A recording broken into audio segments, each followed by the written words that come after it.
This is the Space Whispering Podcast with Rainy, where we explore and design containers that whisper, you belong here exactly as you are. We are building a community of soulful whisperers and creators. Join us by subscribing, leaving a review, and following on Instagram at Rainy_. If you're ready to transform your space into something authentically you, and if this episode inspired you, imagine the worlds we can create together. Book a discovery session at rainy.co. Download the freebie. Whispers, keep creating spaces that feed your soul, and let's whisper together. Besitos. Hola, Elizabeth. How are you? Well, how are you? I'm so happy you're here with me today. It feels like a blessing. Honored to be here today. It does feel like a blessing and like an orchestration of our paths crossing and getting to go deeper. Yeah. I want others to also be able to see you and feel your light and, get to know behind the scenes of Elizabeth. Yeah. Thank you for this collaboration. I want to start with your name. I love asking, people know their history behind their name, and how did it feel growing up with that name? That's a great question. Thank you. I started as Elizabeth and I remember it being so long, and Elizabeth Armistead is quite a name. And I don't know the origin, like the real meaning of Elizabeth, but I always associated with the Queen in England. And now, more in my older years, I feel like that's so much of the work that I do is really helping everyone remember their own inner royalty and like being the kings and queens of their space. And I think there's also like an evolution. I can remember my mom, I started going by Liz, and because I felt like Liz was a more, maybe less regal, fun person, out like just wanted to have fun and maybe not be. Elizabeth felt so serious when I was younger, but people would call my house and ask for Liz, and my mom would say like, Elizabeth is here, would you like to speak to Elizabeth, and like really like correcting that. Eventually she went over to Liz too, but it's interesting how I think as we, you know are our own evolution of coming back to reclaiming all parts of ourselves, like the fun part and the regal and the royal part, and all of them sitting at the table. I felt there was a moment in time where I reclaimed Elizabeth, and I even had a client one time be like a Devil Wears Prada kind of client of your name's too long, I don't have time for this, right? And so there was maybe like a shrinking and like oh, okay, I don't want to be an inconvenience for how long my name is. But then, that's also part of the journey of kind of learning to take up space and learning to bring in all of you. And so to me, Elizabeth, and taking the time and space to say that name and to own that name at Starbucks and all the inconvenient places is just like our space. It can be a reminder of the space that we want to take up, and the dignity that we want to move in the world with. That is so beautiful. I can relate to you. Very. Yeah, I did the opposite in a way. I claimed Rainy, which in Spanish is Rainy, and my full name is actually Rainelina. So Rainelina. And the thing is, like, there's specific people that call me by my full name. But growing up, my full name only was pronounced when my younger sister was like annoyed by me, and she would like pronounce my whole name. And I'm like, oh my God, I'm in trouble. What did I do now? And so there's this thing. But when I was younger, I actually wanted to be named Stephanie. And so, because I love this singer named Stephanie, and I would put her cassette and just dance to her songs. And I had two best friends named Stephanie. So, it was like around me. And so now as an adult, I remember with a good friend, Mallory, she would say, I used to have a shirt with a woman like a super like sexy, like, and she would be like, that's your alter ego, Stephanie. Yay. So I kind of like that. I kind of like that also names can like change and evolve. And like you were Liz because maybe in that time of your life, that's what who you wanted to embody, this easygoing fun. And now you just like, oh no, now I want to embody even more of me, more of who I am and where I come from. And so talking about where you come from, like what is your story that is significant for you that brought you to embodying Elizabeth? Yeah.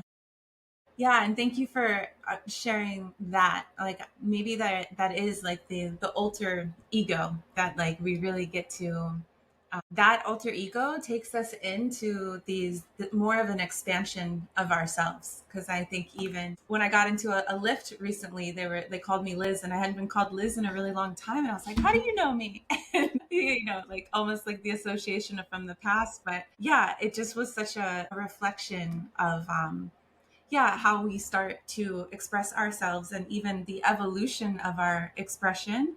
And I think that's so much of the work that we have in common is ensuring that our space is of the latest greatest version of the operating system that we're working on, or like the year of the snake, like the old skin isn't being represented in our space, but still there's a remembrance and an inclusiveness of the fun and the light, or the sexy sassy Stephanie's, right? So yeah, I think that's just a beautiful, beautiful reflection. And yeah, I'm from Virginia originally, very small town called Yorktown, Virginia, where the Revolutionary War was won, and yeah, there was a lot of looking back on it now with how perfect it all is to grow up in the environments that we grow up in, and always, even as a child, just really remember connecting with the land. And there wasn't a lot to do where I grew up, so I hung out in the woods a lot, and I really had that connection with nature and with the trees and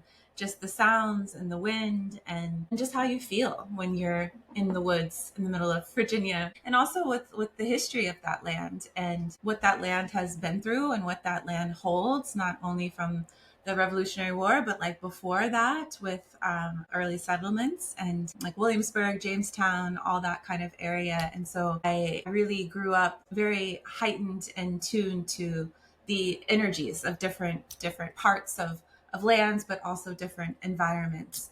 Even driving sometimes to the next town, I could feel like there's such a different energy in the air. And I feel that now too when I travel. Like you can land in the airport and you can just feel like a density or a lighter. It's just the way the air feels in your nose. So yeah, that's where I'm from, and I think that's maybe my foundation to being connected with the unseen. As a child, did you have like words to express that? Do you remember using certain words? Yeah, I don't think I connected as much my relationship with nature as I do now that I'm deeper in this work. And I notice it's freezing on my end. Am I okay on your Yeah. end? Yeah. Yeah. Okay. It froze a little bit, but the cool thing about Riverside is that it's recording it in your computer and in mine. Okay. And then it uploads it. So Okay, it's great. holding, yeah. So so we're It's okay. okay. Yeah, we're okay. Yes. Yeah, I grew up. Oh, go ahead. No. Yeah, just about the word, because I think when we are kids, we use different language and we express it differently. So maybe we don't use the words, but like the way you played in these spaces or the way you use these spaces, I'm wondering if you remember. Yeah, I remember I grew up in church, and I just remember really feeling just so moved, like even as a child. Like I can remember just crying in church because I felt the Holy Spirit. And there was also like a little bit of a rebel of I thought I was getting confirmed to the church, and I actually once I was so excited because I thought that meant we were going to learn about all these different religions, but actually it just meant we just learned about that religion. Yeah, really asking my mom, like, shouldn't we go around town and try out different churches before we just decide? And have you tried them out? And all these like kind of questions as a child. But I felt like my expression for that is that I was very curious to know more about spirit and to really understand all the different religions to kind of put them together. So I feel like that was my early rebellion and passion and devotion for this benevolent force that I felt around me. And I can remember reading my Bible as a child, and then again just like feeling like angels all around me. And even at my grandfather's funeral, I remember that was the first time I saw angels and spirit, and telling my mom. But of course, it felt like, a little girl that maybe was really upset about the passing of her grandfather. So yeah, but I think that's more of how it's always been expressed and even I was just back home recently and took my mom to that same church that I didn't end up getting confirmed in, but I did do the candles and very active in Sunday school. But yeah, I think there was just a familiar feeling of what it's like when that frequency, and even from, if you think about a church and like the temple and the way that everything, it was always, we know that when environments are supportive, our nervous system drops and our heart opens. And I think, really using places like churches, and early on with that was like one of the environments that I really remember feeling good in, and then bringing that kind of even in from an inspiration of design, and how our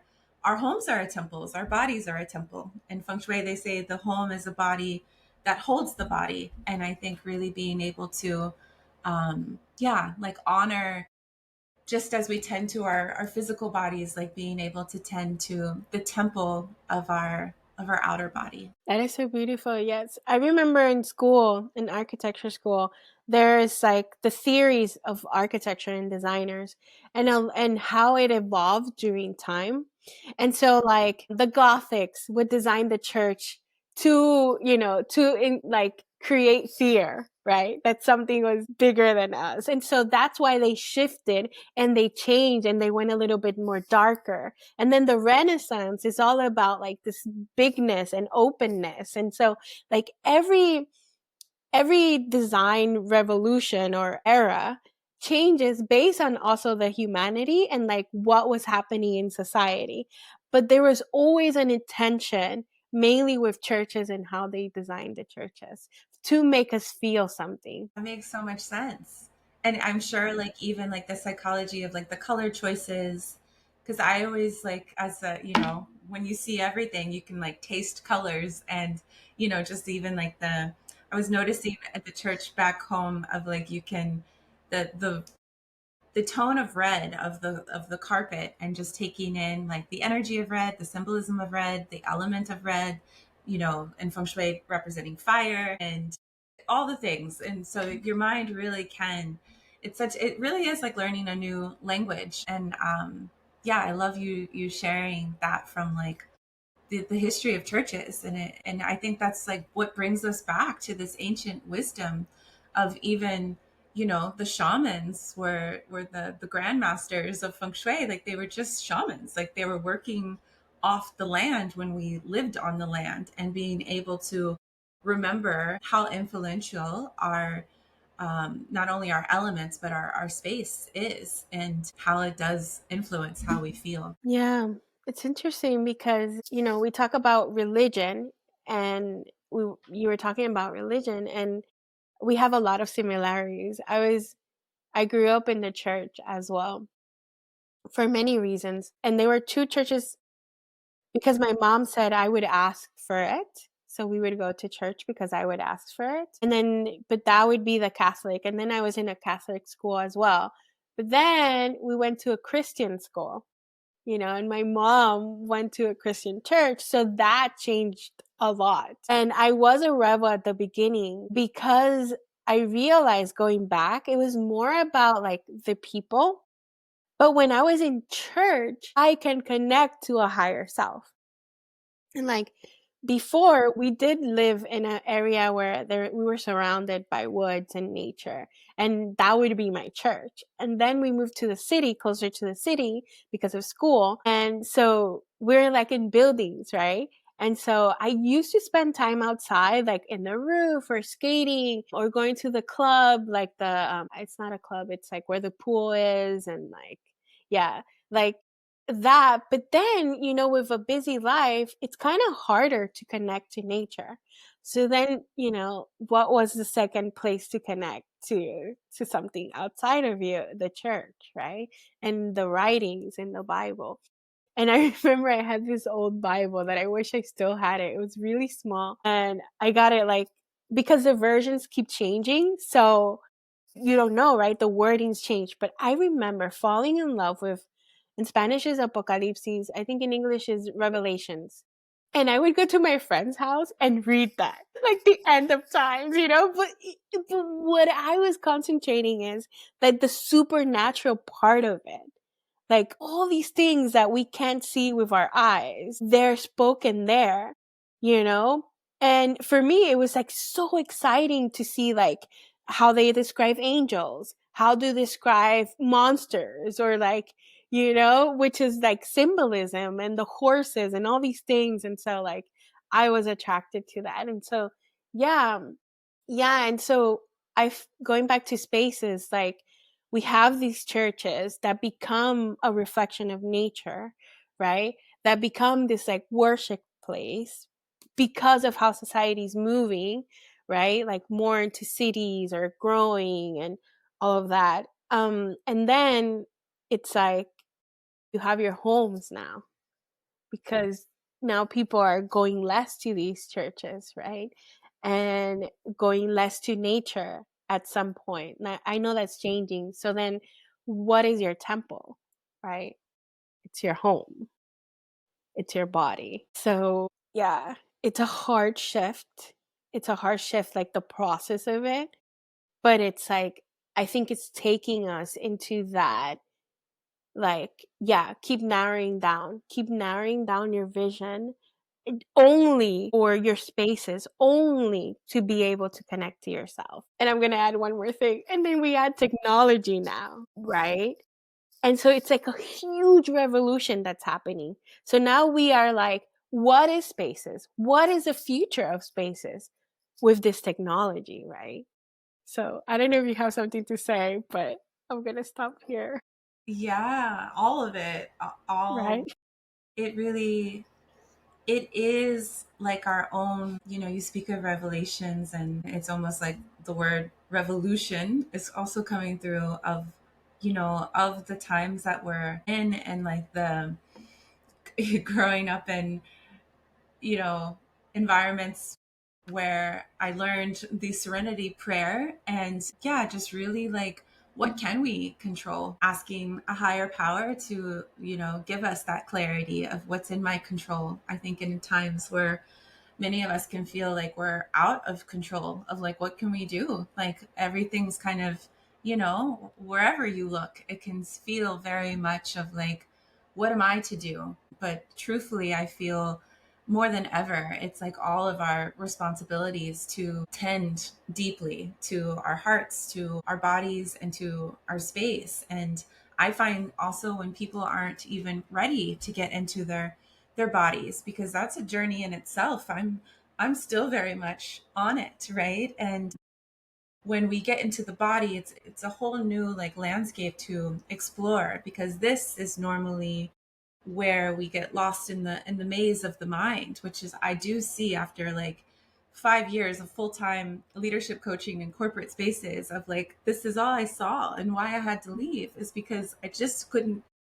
I knew with the gifts that I had, I couldn't have the impact of like, we can't just stay here. One day we're over here, what next day we're there, and then you can shape shift and smoke and mirrors. And it's like, the truth is here. The truth, we need to get here. Let's talk about here. And for people who aren't ready to get into here, I find the space is such a good place to start, because it's also such a loving mirror to our own witness to what is actually alive and here, not the story we have about it, but truly like I say it all the time, like the sock drawer can tell us so much. Let's just look at the sock drawer and just have a conversation of what is happening in the sock drawer that might also be happening here or,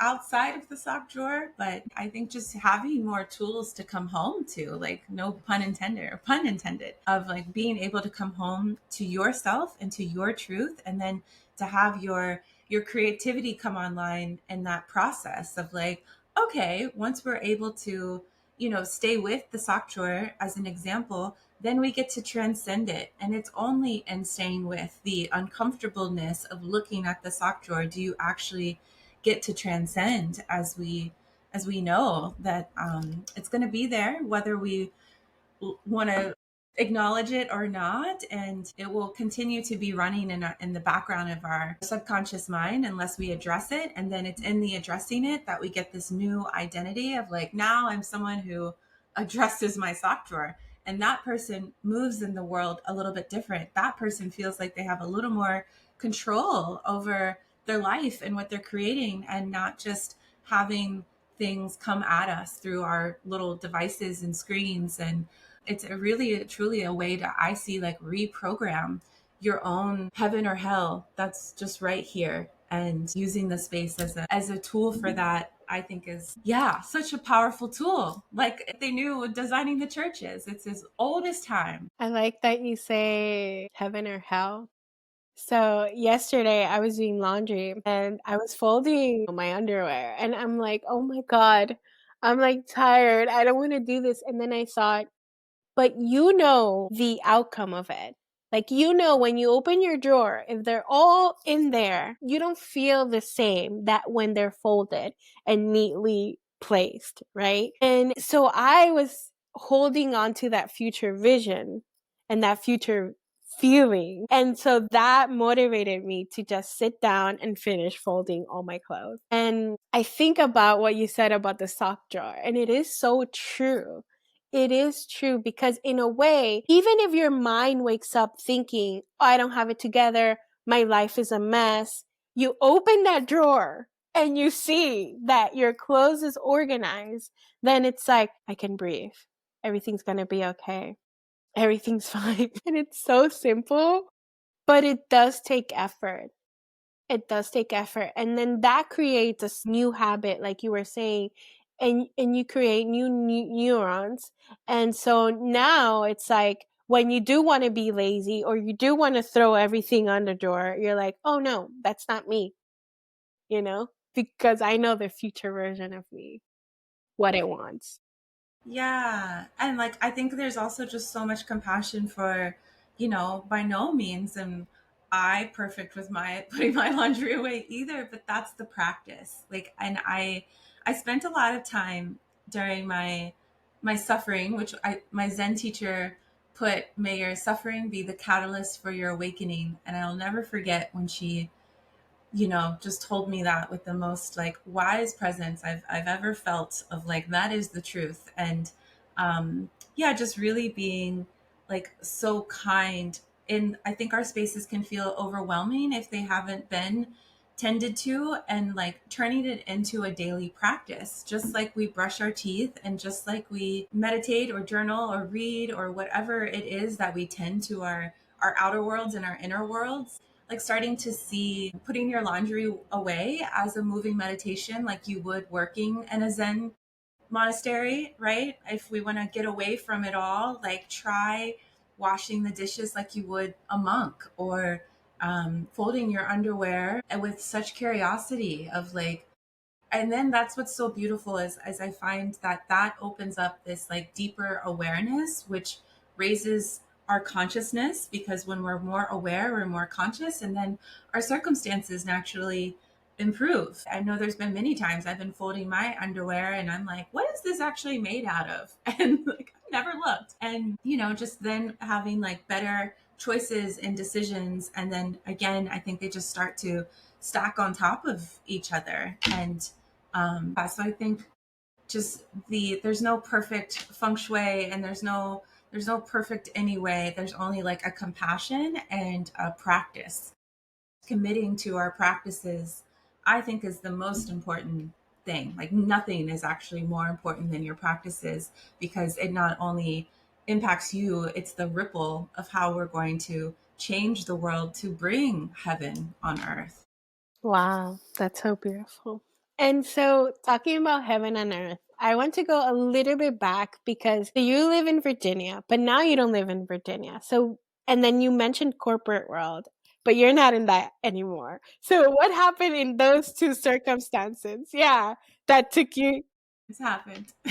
Okay, But I thank like you that. for asking. Yeah, I did jump timelines. And yeah, so I grew up in Virginia, and I moved to Atlanta for a brief time. And then during like the after college, I went to Virginia Tech for undergrad. And then I went to Atlanta because all my friends were moving to DC. And I was like, I've always been, I guess, I'm not going to do what everyone else is doing. I'll do something different. So I was called to Atlanta. I think at the time I was really into news actually and politics, and I think that was my early, like, I deeply cared. And I remember I really wanted to work for CNN at the time, so I went down. And of course it was 2008 when the recession, so nothing was happening in Atlanta. At least nobody was hiring me fresh out of college, which I could have sworn I was going to take over the world. But it was a very humble, and I can see now Spirit was working with me to humble. Like, remember I was working at like a daycare and a mellow mushroom, like beer girl, just like humbled, and getting that, being humbled, and then going to DC. And I was working as a management consultant within the federal government, which I think was another Spirit working of, yeah, I might have seen too much. The veil was really lifted. Being from such a small town in Virginia, it was quite an awakening of like, oh my goodness, this is what's really going on. And I think now it's so much more normalized. But this was 10 years ago, so I felt like I was like always the tenfold hat, but not because I've got taken away. It was because I truly was in it, and I saw what I saw, and it didn't feel good to my soul. So I spent some time. I was excited to move to California. I thought if I just could get out of DC, everything would be better. And the government was the problem, so I'll just move away. And so I moved to San Francisco, also with consulting. And then my first client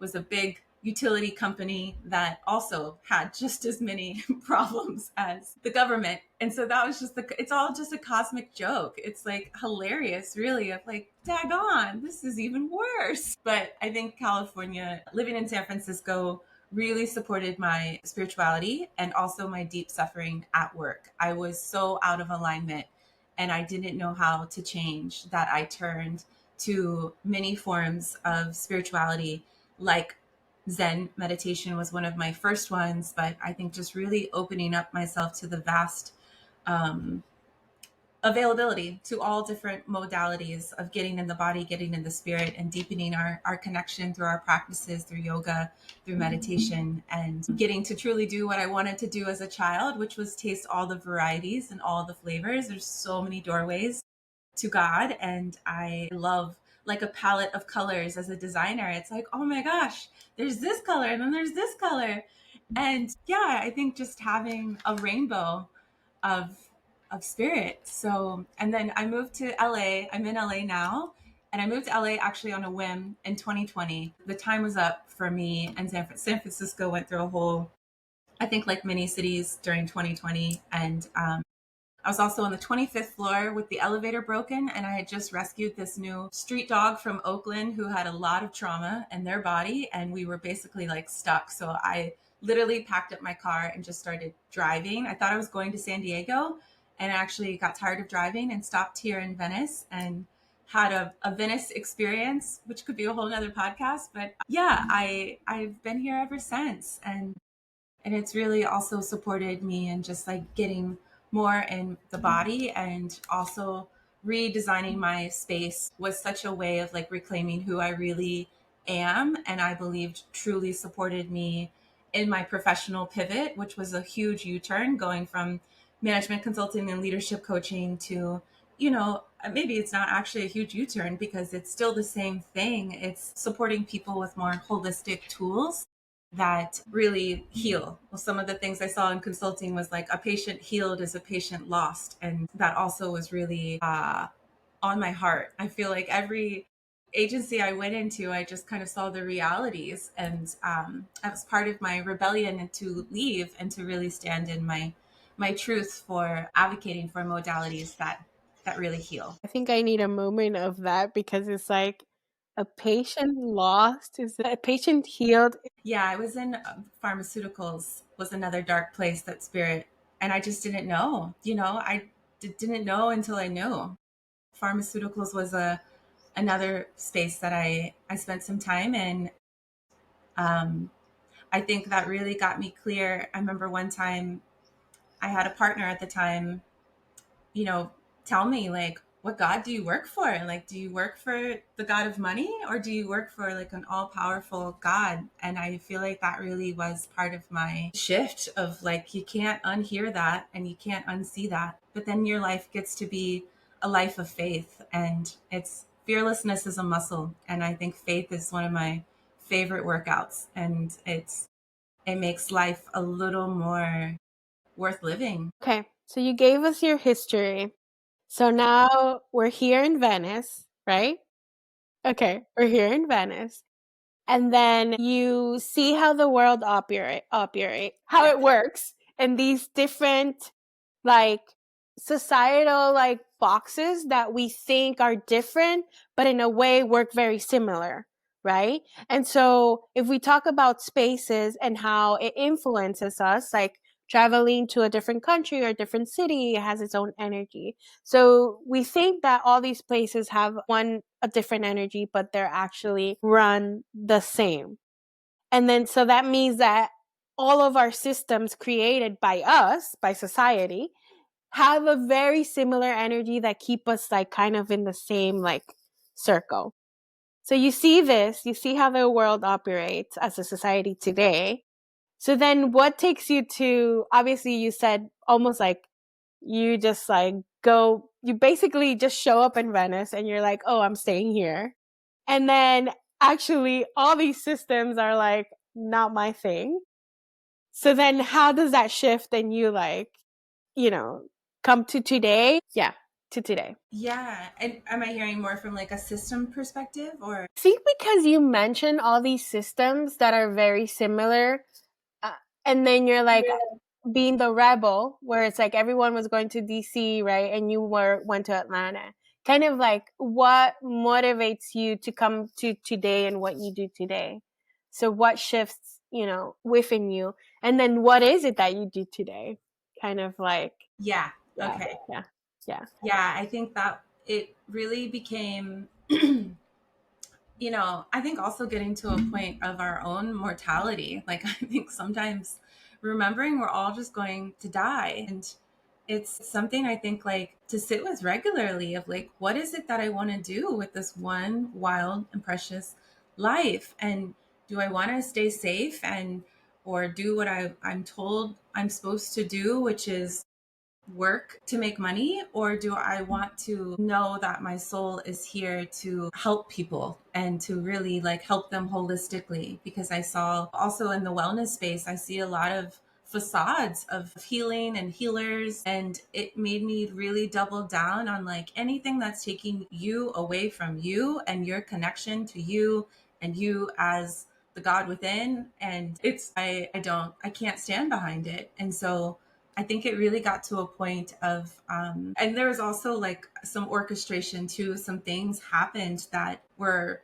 just impossible to go back to. And I think that really for a while there, coming out of corporate, I needed time just to decompress. I had no idea what I was going to do. Actually, I kind of had lost faith in coaching because I had like 100 clients at the time, and I was just in back-to-back meetings, and it just felt so transactional, and that's not a way that I wanted to live my life. And so I started really double downing on my practices and just seeing myself now like I work for my angels. Like, I work for my guides. And so just like corporate, I wake up every morning early and I have daily stand-ups, which include meditation and prayer and my morning pages. And I get instructions for the day. I'm told what is the highest priority? Where do I go? What do I say? The answer is often, I'll tell you when you get there. And I think that's also what Jesus told the disciples when they were like, well, what will I say? We'll tell you when you get there, just like right now. And yeah, I think it was just a new way of seeing, like, I am employed. I work for a higher power. And now there's also an ability to use the tools that I have that have worked for me. I know breath work for me during 2020 was the ultimate looking through these shutters, these lenses, this movie theater that we're having of the eyes. I felt like my breathwork experience really helped me see the future and helped me see what was possible, and then have the courage or the faith to really act on that vision. So I teach breathwork twice a week and I teach meditations here. I also do a lot of workshops with Feng Shui, especially here in LA after the fires. I feel more than ever of Mother Earth speaking to me, of I almost like hear her as like a battered woman sometimes, of like, please help me, like, please help me. And back to like what my soul is here to do is just to be a channel and a vessel for what I hear. And I hear her saying the more we could connect with earth, like the elements and how they support us, and the more that we can connect with our own bodies as earth and truly heal. So I help people in their homes to really holistically reinvent their circumstances, whether it's a professional pivot, whether it's going through divorce has been, or someone has passed, and being able to use the space as a tool that is a body. And then I also help people use tools like breath work and really intuitive coaching to help people shift the energy, because whatever it is, if it's not stagnant, it's good. So to be able to keep it moving, I have found as the answer, or like the way that we can keep our consciousness expanding so that our circumstances do change. That was all. I don't think I can. Did we lose sound? No. I'm here. I'm Okay. here. I muted on purpose, forgot to unmute it. If you do you have your phone next to you? Yes. Like, removing the Wi-Fi from your phone sometimes helps. Okay. Yeah. Was that not good? No. It was perfect. But just in case that is what is What's stopping happening? yeah. But it does, right now we're seeing a lower quality. It does upload with a higher quality. So Okay. we're good. I love this. I love that we need to stop, and like, it's one of the first time this has happened. But okay. So going back to what you were saying is so beautiful. I want to add, it's interesting how much connection we both have. And I think if we spend more time together, we're going to find even more, because you have the breath work, right? As a I call it soulful tool, as a soulful tool that helps you connect with yourself and your body. And then that helps you connect to the spaces around you. And so I learned yoga. I have a certification in yoga and a certification in Reiki. And then you have the breath work and Feng Shui and all the other modalities that you mentioned. And so that is so interesting. And I think it's interesting because, going back to technology, I read this book a while ago that talks about like the future of humanity and where we're going.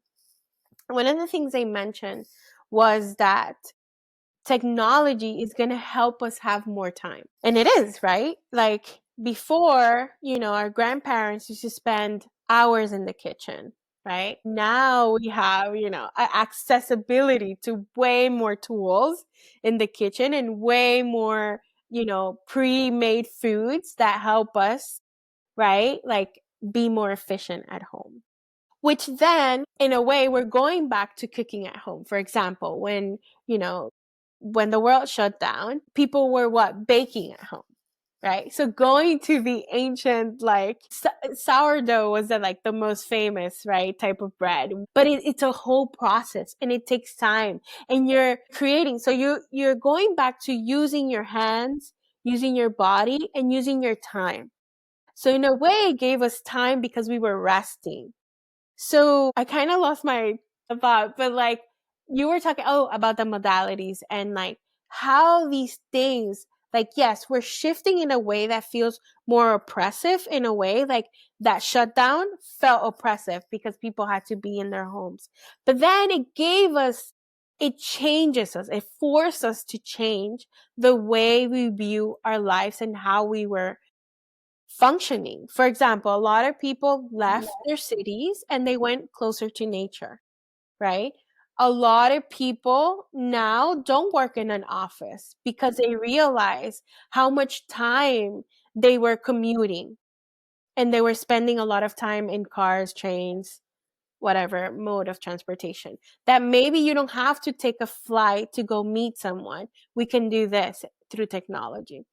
And so going back to time, that also brings something else that we're discussing a lot because like I have a lot of nieces and they are young, but they have a lot of emotional things that are coming up that, for example, our parents didn't have to go through that.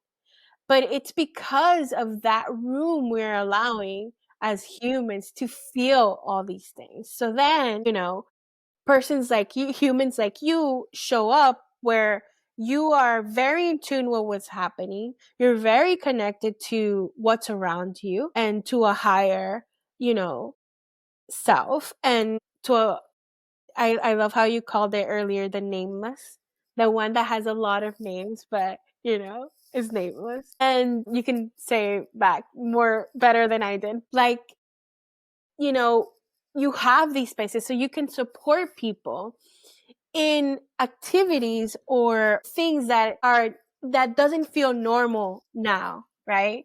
So what you're doing doesn't feel normal because it doesn't really exist. And so you're breaking through, right? It's almost like you're blowing off the ceiling of all these corporations. You're like, I can't see God.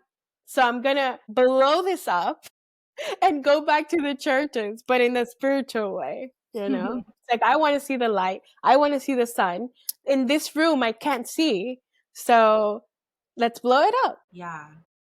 Yeah. I think more than anything, it was feeling so stuck for so long and many dark nights of the soul. I just realized, to really, nothing made me feel like I was able to shift my circumstances more than when I was able to shift my energy. And shifting your energy can be shifting your space, but absolutely doubling down on practices like Kundalini and yoga and the artist way was another one. When I met myself, I've been doing it for almost over 5 years now.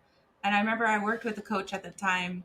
As a coach, I was deeply stuck and I couldn't get myself out of the circumstance I wasn't happy in, because of the golden handcuffs of the reality of life. And yeah, I think meeting myself every morning on the morning pages and deepening my practices through breath, through body work, through yoga, Kundalini, doing 40-day sits. I mean, I was just willing to do anything to shift and change the hell that I was in. And I think that is like what the journey becomes for all of us. It's really being able to take poison and turn it into our own medicine and then dish it out to the world. And I think when we're feeling a little stuck, stagnant, hopeless, how's this ever going to change? And just kind of feeling that guidance of even what we're talking about in the Bible, of like the wisdom of like, I am here, I'm with you, and kind of starting to feel that around us so that we don't feel so alone and so at it alone. You talked about the year of the snake, so about shedding, and then you mentioned the fires in LA. And so, and that you feel the earth crying. And how do you feel that, or why do you feel that is happening? So it's almost like as a collective, like naturally all these things is happening. So like there's no coincidence that this is the year of the snake, right? And then before or after the fires happen, and those are the things that are closer to us, but like many more things are happening, right, worldwide, where it's like this shedding of like natural disasters, but also like wars and all these things that are happening that seems like is shedding us, we want it or not. Yeah. What do you think about that, and how do you deal with that? I've learned to trust there's a level of acceptance with these tragedies, like all around us. And I think if we can really stay with them of the true devastation that just happened. I notice I'm freezing again. And everything that's happening with the wars, and it's just what I make of it is it's asking us to change. It's asking us to wake up. It's asking us to do something different, to connect different, to move differently, to act differently, to be more aware of the ripple effect of every action we actually take, of every word we say. And to me, the way I make sense of it as it's necessary and a part of this collective shift that's happening. And the invitation, I feel, is to look at it and to not look away and to stay with it until something within your own heart changes and shifts, and not to stay in the what it actually is, but to use it, like you mentioned earlier, as the contrast of like, okay, now what can I do? And maybe that just looks like being 1% more kind to yourself as the other, or as the other as yourself. But I think it's also just a natural part of one thing that gave me solace during the fires is understanding the five elements and how they just in traditional Chinese medicine, they balance each other, and they amplify each other, and they deplete each other. And sometimes there is these cycles that I think nature just has a way of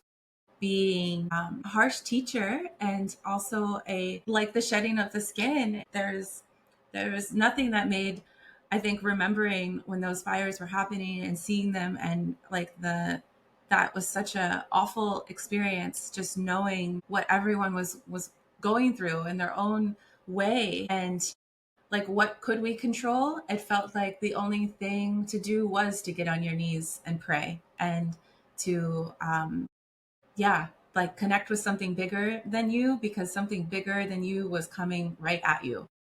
And yeah, so I think that's how I've been moving through that, and then seeing how now we can just continue to support each other emotionally, spiritually, and physically as we rebuild. Yeah, what I've seen, like just a few people that I follow or listen to their podcast, it's like they had everything, and all their dreams, all their manifestations, all the things they wanted in life, they had it, and suddenly it was gone. And so in a way that shifted a lot of the emotional part, where it's like you have to see your emotions now. You have to connect to them. And then also what is really important.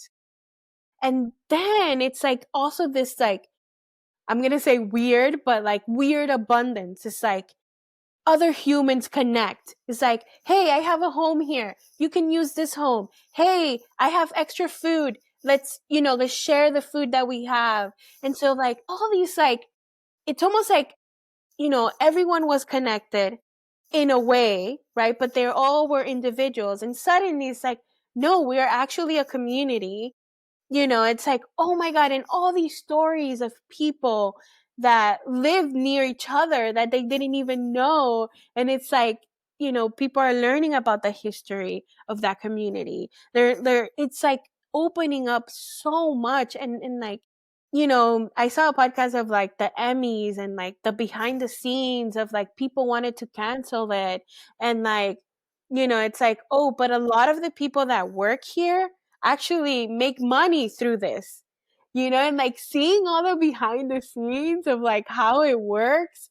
And like sometimes we go against certain thing because it's not right, but then we're not seeing the whole picture. we're being very narrowed. And then like when these things happen, it's like, we see something else that changes how we see the world. So one more question, because I know you have to go soon, but like, how can people work with you today? And what are you excited for the future, if it even exists? But yes. Yes. I'll start with what I'm excited about is, continuing to just deepen and share. I think that's like with every new awareness, I think is also like to what you just said so beautifully is our own invitation to give freely. What do like that was such a beautiful part after the initial shock was just everyone like, yeah, what do you need? Everyone's clothes weren't taking any more clothes because people were just so generous. And yeah, and I think there's also like a reminder of like, just because the news headline moves on, that we don't move on with that generosity and that frame of reference of our why are we being more kind and more generous, and keeping that alive. So I'm excited about that. I'm excited about my own, what we can control is just ourselves. And so our own commitment to giving freely, knowing it's generative to be generous and to continue to give and be in service to your truth and what you believe in. And yeah, people can work with me holistically through a coaching container, which I really see now, like I shared about the maze of the mind. I don't just work in a traditional coaching way. I do bring that in and use those years of experience, but I think we just get to expand it way bigger to having your home really support your new skin of this year, and being able to bring in this ancient wisdom and this level of intention into our lives. Because when it's felt in our home, it's felt in work. When it's felt in work, it's felt in our relationships. It's all interconnected. And so really supporting people, we can, just like many doorways to God, there's many doorways to ourselves, and we can go through the work doorway, we can go through the relationship doorway, the health doorway, and the wisdom doorway, and really supporting people through their spiritual awakenings and journeys. I think it can be a very, very jarring experience to, like I shared, the veil lifted. So I'm here to support people who may be experiencing something similar. Beautiful. I'm happy you exist, and that, that offering is out there in the world, and that people are not alone, and, the people that connect with you can see that. And it's so beautiful because, sometimes it's so simple, but there's a lot of fear between that and like, or skin. And so to have someone to hold your hands and not feel alone anymore, feel Yeah. that connection. And I think to also like for the hope, I think hope is so important now more than ever. But just to remember with the shedding of skin, it's like just like at the sun, we're more sensitive. It's just like, and so like the old is falling off and we're stepping into this new, and just the grace of the sensitivity, but just remember like the where we're headed. And I see so much of the work I do too to help people tap into their becoming, or to bring, like Dr. Joe says, like the quantum field down into the 3D so that it can be mirrored to us daily, and we can feel supported, as much support as we can get by the things that we can control. Yeah. I like that visualization of bringing, yeah. What was the word you used? Into the 3D? I think The he uses the quantum. term like the quantum field, limitless Yeah. possibilities. But he Yeah. uses those meditations to take you up into. But I see it as like my work bringing that vision back down. So helping people tap into their future versions of themselves, who they're becoming. I know for me, making the professional pivot I made, I had to connect with my 90-year-old, 100-something deathbed self to be like, what we doing here? What we gonna do? And that wisdom was able to help me fully be expressed and fully step into what I know I'm here to do.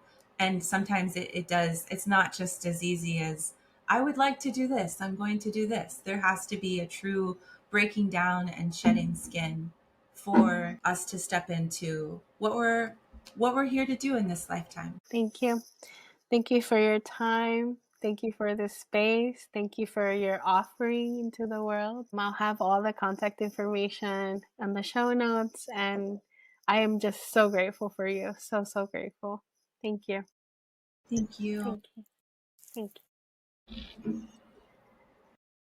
Space Whispers. Thank you for spending time with me today, your host, Rainy, on the Space Whispering podcast. I hope today's episode gave you something to reflect on, inspire you, or energize you to create something beautiful. Help us grow this soulful community and spread the love by subscribing to the podcast, leaving a review, or sharing this episode with your community. If you're feeling called to transform your inner or outer spaces into a true reflection of you, let's connect. Schedule a discovery session with me at rainy.co or Instagram rainy_. What soulful actions will you take today? Keep listening to the whispers of creation and let your soul's magic flow into the world. See you soon.